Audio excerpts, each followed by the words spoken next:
Hello, this is Grant Allard here in Boone, North Carolina with the Furman Soccer today. As our Furman Paladins, our number 17 ranked Furman Paladins, prepare to take on the Appalachian State Mountaineers.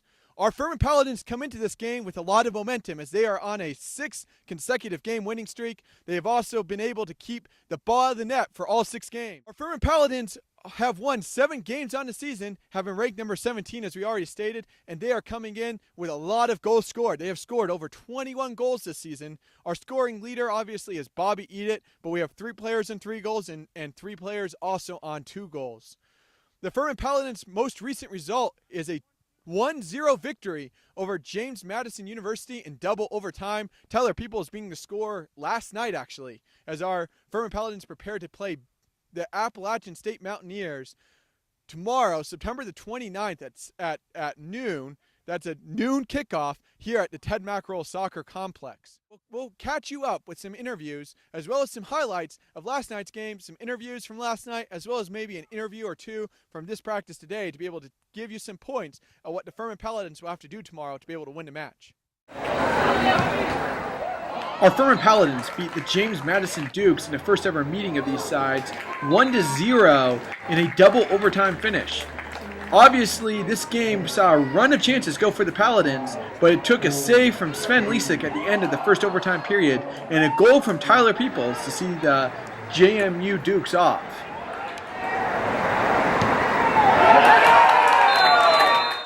This is Grant Allard with Furman Soccer Today, here with John Lungaho after the Furman Paladins finished practice today and were able to get a good team meal. John, real quick, describe to us what a travel day with Furman Paladin Soccer is like.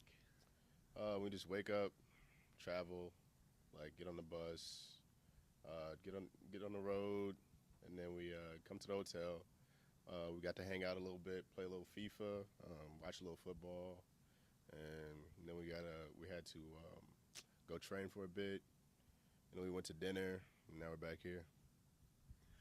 Awesome. And while at training session, I heard that something happened that is very unusual, something that happened between you and Coach Anthony. Can you tell us a little bit about it? Yeah, I actually megged him, put it through his legs, made him look a little bad, That's what I do. Thank you very much, and we'll be catching up next with Michael Gandier, one of our captains. Obviously, John is one of our senior defenders. I think he has a place in Paladin lore. His name is Johnny Lungaho, and his tackles make them cry. Thank you very much, John. Michael, obviously, Coach Allison just finished addressing the team. What were some of the key points that he gave you guys for tomorrow as we move into this game? He just wanted to let us know that it's conference time, and that's when we really got to be physical and start playing for territory. So we just got to pick and choose our times when we want to pass.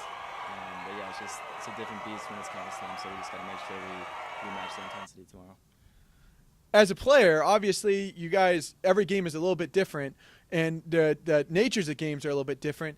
Is there something special about playing in the Southern Conference, playing games in the Southern Conference? Yeah, I think throughout my 4 years here, we haven't had a game where we've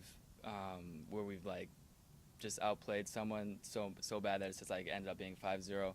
Usually the games are real tight, one decided by 1 or 2 goals. So yeah, just make sure we're being focused throughout the whole game is important because they're usually decided by 1 goal. And last question, actually there's 2 last questions, but the last one for right now, describe a little bit what happened at practice today. I think the big story was Anthony getting megged by 2 players. That's our assistant coach. I know he's got me before in practice, so it's nice to get him back today. Coach Esquivel, what did Coach Allison give the team, and what did you guys give the team as main points moving into tomorrow? Basically just, kind of address the different type of play that we're going to see in conference play. Conference is really tough. Every game is a battle, so the stakes are raised, the level of intensity is raised. Our concentration has to be extremely high.